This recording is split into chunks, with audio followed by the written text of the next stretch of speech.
Este es el escenario de nuestra América Latina, de nuestro continente. Es necesario entender qué es lo que sucede, qué es lo que hay de fondo. Para ello vamos a conversar con Atilio Borón, politólogo, sociólogo argentino, doctor en Ciencias Políticas de la Universidad de Harvard, Premio Libertador al Pensamiento Crítico 2012. Profesor, qué placer. Gracias por acompañarnos. No, por favor, ¿Cómo estás? Muchas gracias por acompañarnos. Por favor. ¿Qué pasa en este continente?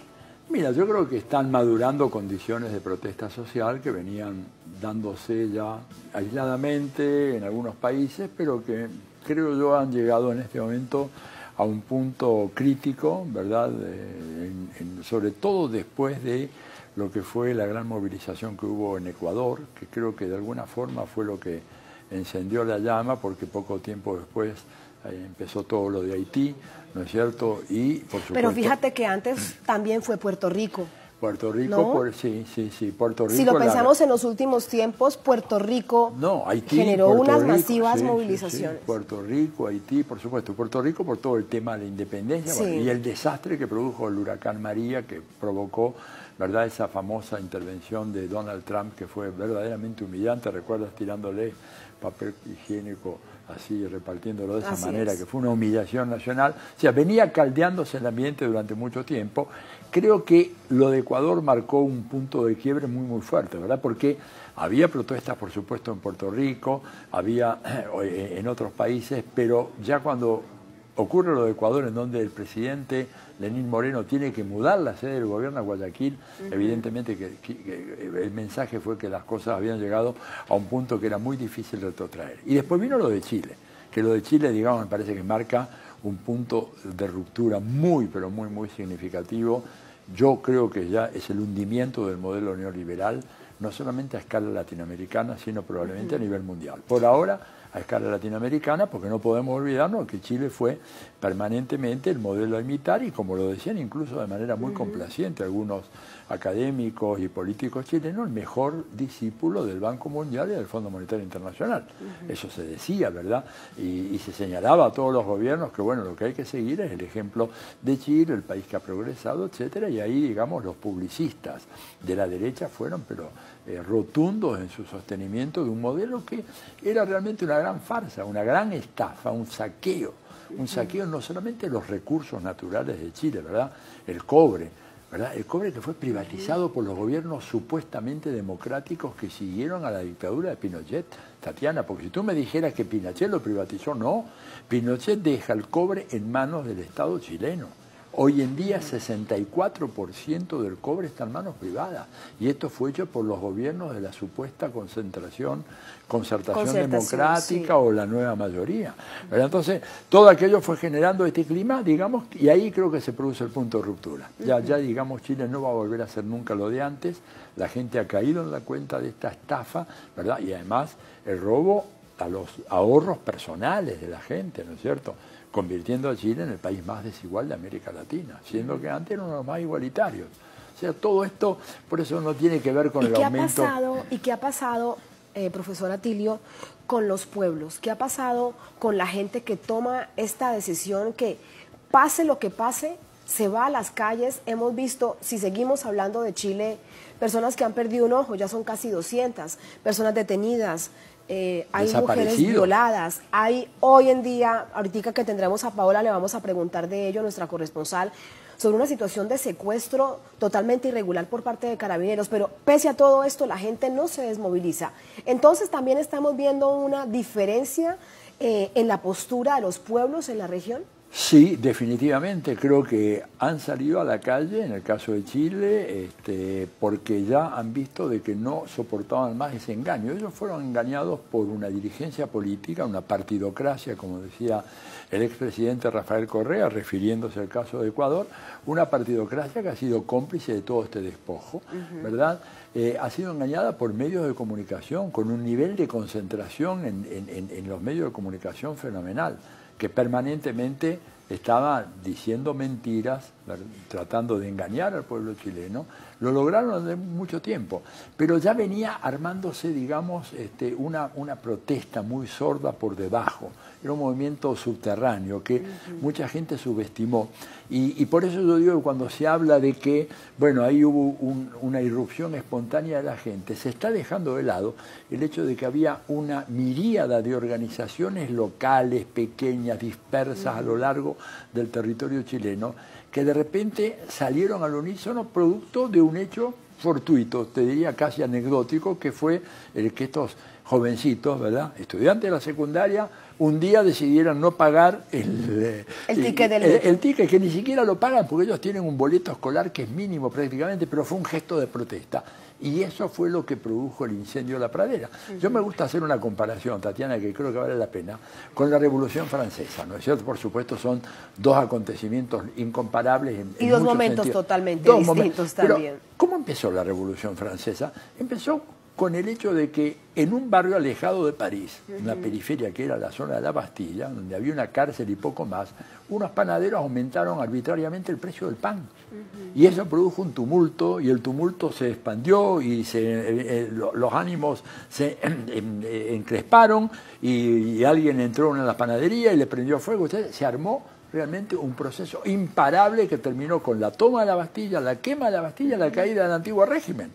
O sea, esto quiere decir de que no fue porque los panaderos aumentaron el precio del pan en no sé qué serían unos céntimos, sino que había un mar de fondo, un proceso social que estaba resquebrajando, que no se veía por arriba, ¿te das cuenta? Y que uno podría decir que más o menos lo mismo pasa en Colombia. Cuando a mí me dicen que en Colombia no pasa nada, yo digo, ustedes son absolutamente ignorantes. En Colombia pasa un montón de cosas. Lo que pasa es que no se cuentan a nivel internacional. No se cuenta, y además la partidocracia colombiana, que es absolutamente arcaica, anacrónica del siglo XIX, tapa todo eso e impide. Pero en algún momento va a pasar lo que les pasó en Chile. En Chile también aquello parecía, fíjate, la arrogancia de los pinochetistas y la derecha dijeron, todo esto está muy bien amarrado a la Constitución, no hace lugar a ningún desvío. La Constitución la va a hacer esta gente que está en la calle ahora. No la llamó la señora Bachelet, siendo que fue su promesa de campaña. En el segundo gobierno fue promesa de campaña. Promesa de campaña, la incumplió, ¿verdad? Ahora la van a hacer estos, y va a ser mucho mejor, ¿verdad? Entonces yo creo que hay que tener en cuenta de que hay acontecimientos que son detonantes. El detonante fue estos chiquilines que saltaron los molinetes y entraron al metro. Pero eso no es lo que faltaba. Si la situación hubiera estado tan buena, no se hubiera producido. Tú lo pones 1,5 millones de personas en Santiago en la calle si es que no hay razones de fondo. Esto no fue porque el metro subió 5 centavos de dólar. Esto, por favor, que es lo que dice Vargas Llosa, entre paréntesis, en el editorial del País hace 2 o 3 días, diciendo cómo se puede comprender, esto es un misterio, un enigma, dice. Yo estoy aclarándole el enigma, se lo voy a mandar ahora prontito la aclaración, de que la gente no sale a la calle ni enfrenta las balas de los carabineros que le tiran a la cara por un aumento de 5 centavos de dólar, por favor. Es por el hecho de que esta gente fue estafada. Claro. Esta gente pagó 30 años una jubilación y cuando fue a cobrar le daban menos de la mitad de lo que le habían prometido. Y encima les decían que eran unos holgazanes, unos vagos, unos alienígenas. De hecho, por eso vemos cómo ha tomado tanta fuerza cuando dicen es que no son 30 pesos, son 30 años. Hay varios asuntos para seguir analizando, los dejo planteados, tenemos ya nuestra corresponsal. Perfecto. ¿Qué modelo alternativo pensamos que va entonces a derivar esta situación, particularmente en Chile, si es así? Además, con la inspiración que viene de Argentina, veremos qué pasa con Uruguay. Pero también hay algo muy importante, esto cómo se va a decantar políticamente, son más de 200 organizaciones. Me queda mucho más por conversar contigo, vamos con Paola. Paola Dragni, nuestra corresponsal en Santiago. Paola, ¿cómo te va? Buenas noches, adelante con la información. Hablaba con Atilio y lo que le planteaba era la situación que ha generado tanta alarma y tanta preocupación hoy, y es la denuncia que hace la gente sobre el secuestro por parte de Carabineros. Así es, Tatiana, nosotros recorrimos 2 de los puntos donde se realizaron estos secuestros que el general Rosas, a cargo de la institución, ha justificado en una brevísima entrevista que dio, diciendo que es un procedimiento que es legal, que hay cuerpos de inteligencia destinados para esto y que particularmente la detención que vimos de este furgón blanco había sido autorizada incluso porque hay cámaras de seguridad donde se detecta a esta joven acompañada de un hombre haciendo algún rayado o algún destrozo a la propiedad privada. Una norma legal que autoriza hacer este tipo de detenciones, pero que sin duda en la calle recuerdan y reviven el trauma de la dictadura, cuando a las personas se les detenía de esa forma y no se sabía el destino. De la chica que metieron a este furgón blanco hay un rumor de que se llamaría Cristina Martínez, pero hasta esta hora no se sabe nada respecto de si es realmente su nombre, dónde está, si fue a control de detención o no. Queremos conocer un poco los detalles justamente de cómo opera, de cómo en Chile entonces el secuestro de esta naturaleza es legal. Estamos con Cristian Cruz, que nos recibe a esta hora, abogado de derechos humanos. Cristian, entonces estamos hablando de que en Chile hay secuestro legal. Bueno, obviamente hay que tomarlo de quien viene un general director que no reconoce la pluralidad de delitos y crímenes perpetrados por funcionarios bajo su subordinación y que incluso dice que efectivamente se han cometido algunos de estos delitos en un margen aceptable. Ningún delito es aceptable, mucho menos perpetrado por funcionarios públicos, por la policía, ya sea civil o uniformada, en este caso uniformada. Aquí claramente, desde el punto de vista de la imagen, tenemos, y como usted bien lo dijo, la recreación se ha reabierto, ha revivido el método que tenían los agentes de la dictadura, que no se identifican en vehículos particulares, que suben a viva fuerza sin que puedan ser socorridos por las demás personas a ciudadanos que tampoco pueden identificarse, las víctimas de esta situación, y donde no se cumple ninguno de los parámetros que indica la ley, es decir, que se tiene que identificar, que se deben leer los derechos del detenido, y yo no descarto que esto corresponda ya a una situación planificada para empezar a infundir ya no el miedo, sino que el terror en la población, porque ya no se trata solo que me van a mojar, me van a llenar de gases lacrimógenos, me van a romper la cabeza, me van a disparar y eventualmente puedo perder un ojo, que es lo que está haciendo o lo que está sucediendo producto de los disparos de Carabineros, sino que además estamos bajo el temor que funcionarios de civil nos detengan, nos secuestren sin que se sepa nada y que más encima la máxima autoridad diga que todo esto es legal, normal y aceptable, con un silencio cómplice de la autoridad política o civil del país, como es la Presidencia de la República y el Ministerio del Interior. Y además, Tatiana, mucho se ha discutido sobre la violación, si es sistemática, la violación de derechos humanos o no, pero lo cierto es que la filtración de los documentos de Carabineros de Chile da cuenta de una persecución a los dirigentes y hemos visto en años anteriores, Cristian, este tipo de detenciones también, no en este contexto de estallido social, o sea, es una práctica. En esta situación para nosotros es nueva, sin perjuicio que teníamos denuncias que no pudimos nunca corroborar, pero ahora tenemos las imágenes, tenemos a los testigos hablando en plural de la efectividad de estos delitos y tenemos, insisto, tal como usted lo dijo, al general señor Rosas diciendo que todo esto es lo más normal y espectacular del mundo. La verdad es que incluso bajo los procedimientos de narcotráfico hemos podido ver donde actúan policías de civil, pero llegado el momento de la aprehensión, muestran una credencial que a lo menos los identifica como policía. Porque, ¿y qué va a pasar si alguien osa defender a una persona que está bajo lo que está viendo, víctima de un secuestro, y esto termina en una tragedia? ¿Es que acaso eso es lo que pretende Carabineros? ¿Es que acaso somos tan peligrosos los ciudadanos que tienen que utilizar los métodos de la policía secreta, de la dictadura? Bueno, recordad que el señor Rosa entró en dictadura a Carabineros y él no se cuestionó que en ese momento Carabineros violaba los derechos humanos. A él aparentemente le dio lo mismo, claramente, y hoy día ve con normalidad las prácticas que perpetraba su institución, donde él entró libre y voluntariamente durante la dictadura y él la está normalizando en democracia. Gracias, Cristian. Vamos entonces a dejar a Cristian porque la ciudad está bien convulsionada, hay barricadas en muchos lugares. Una respuesta de la gente, hoy día pudimos ver muchísimas imágenes de Carabineros disparando directamente a la gente, bombas lacrimógenas, y también hay reportes de que habrán usado o al menos sacaron armas de fuego en la zona del barrio Alto, el barrio Elegante, Providencia, donde se trasladó parte de la movilización. Tampoco se estaría cumpliendo el protocolo de disparar, por ejemplo, los balines a 30 metros, no disparar a la cara, sino a los pies, las bombas lacrimógenas y los balines usados como último recurso disuasivo en una manifestación que tiene que tener ciertas características. Nada de esto se está cumpliendo y al parecer ahora pues el secuestro se está formando o se está tomando como detenciones legales. Tatiana. Gracias, Paola. Ahí la situación. Gracias por entregarnos esos detalles. Ahí está el panorama. Será hasta la próxima, Paola. Ahí está. Bueno, pero lo otro que ha marcado la diferencia es que se observa sin necesidad de mucha especulación. Nuestras cámaras lo están mostrando. No hace falta mayor. No hace falta. No, ya se está. Muestra.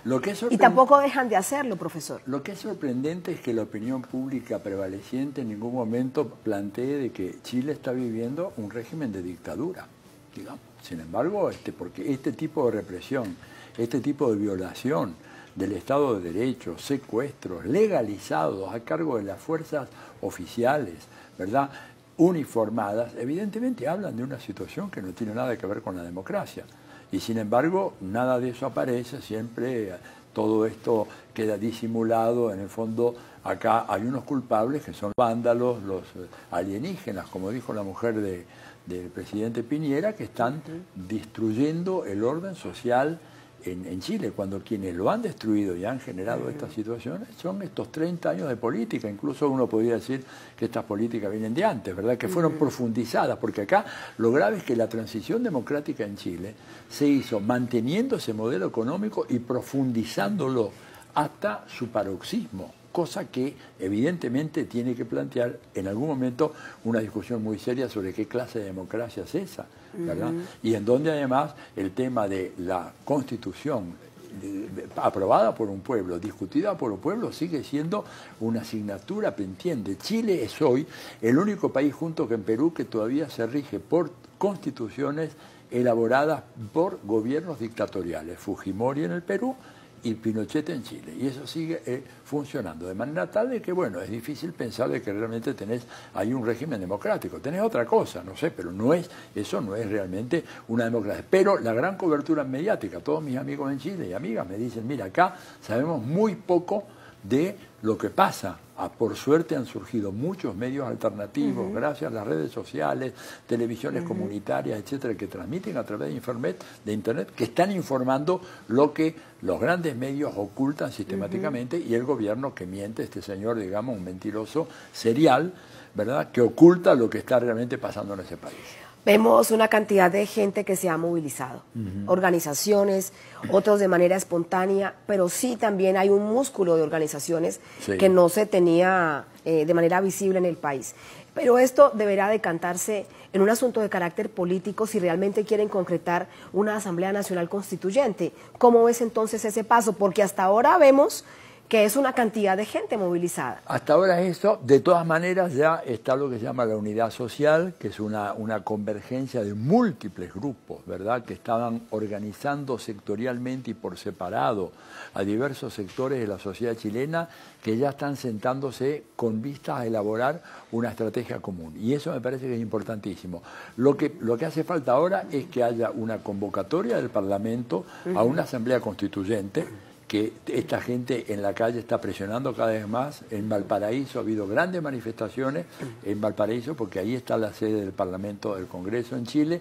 Tiene que haber esta convocatoria urgente, ¿no es cierto?, y tiene que a partir de ahí surgir una nueva legalidad. Creo que el gobierno de Piñera, digamos, tiene muy pocos márgenes de maniobra, salvo que se decidan aplicar una operación en gran escala, ¿verdad?, tipo dictaduras militares en los años 70 o tipo Plan Yakarta en Indonesia en el año 1965, de salir a matar gente, dirigentes sociales y gente común, a aterrorizar a la población. Yo, digamos, sabiendo lo que es la derecha, sabiendo lo que es capaz de hacer la derecha en América Latina, tenemos pruebas todos los días de eso, no descartaría, ¿verdad?, que algunos estén jugando con esa alternativa, ¿verdad?, antes que cederle la iniciativa a este pueblo que está organizado. Yo creo que se hacen eso. ¿Crees que esa exigencia de renuncia no se va a dar? ¿No se va a dar yo creo que, en sí misma del presidente Piñera? No, se va a dar solamente si hay una enorme presión popular. Y yo creo que este plan de carácter represivo bestial puede ponerse en marcha solo si se afloja esta movilización. Pero yo creo que no va a aflojar.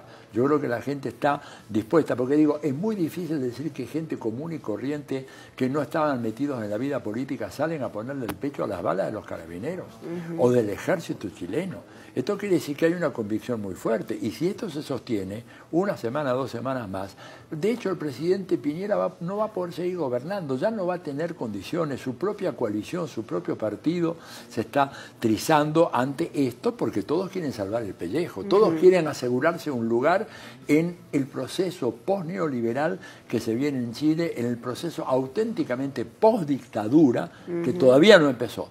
Porque todo lo que hemos conocido, concertación y nueva mayoría, estaba inscrito dentro de los rígidos límites marcados por el pinochetismo a partir de la vigencia de la Constitución y de las leyes fundamentales establecidas durante el gobierno de Pinochet. Y creo que la verdadera transición va a comenzar ahora, una vez que esta gente provoca el derrumbe de ese sistema anacrónico y corrupto, un sistema partidario corrupto que ha sido cómplice de todo este saqueo de la gente en Chile, que hace que hoy en día más de la mitad de los trabajadores que ganan, digamos, el sueldo mínimo estén por debajo de la pobreza, que estén el mayor número de hogares endeudados en toda América Latina, ¿verdad? Y que el nivel de endeudamiento de los hogares llegue al 43% del ingreso nacional, que es un escándalo, ¿verdad? Un escándalo, digamos. ¿Pero por qué? Porque tienes que pagar la salud, que aunque sea pública tienes que pagarla. Tienes que pagar la educación, que aunque sea pública la pagas. Tienes que pagar tus aportes a las administradoras de fondos de pensión. Pagas todo, te la pasas endeudado. Pagas todo, pagas el agua. El agua, escúchame, se ha llegado, yo no conozco otro país en donde el agua esté en manos de empresas privadas desde su fuente.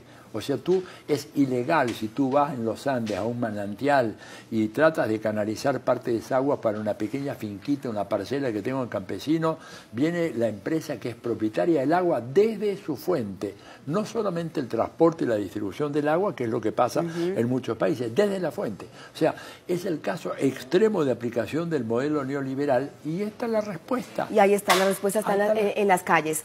Profesor Atilio, vamos a compartir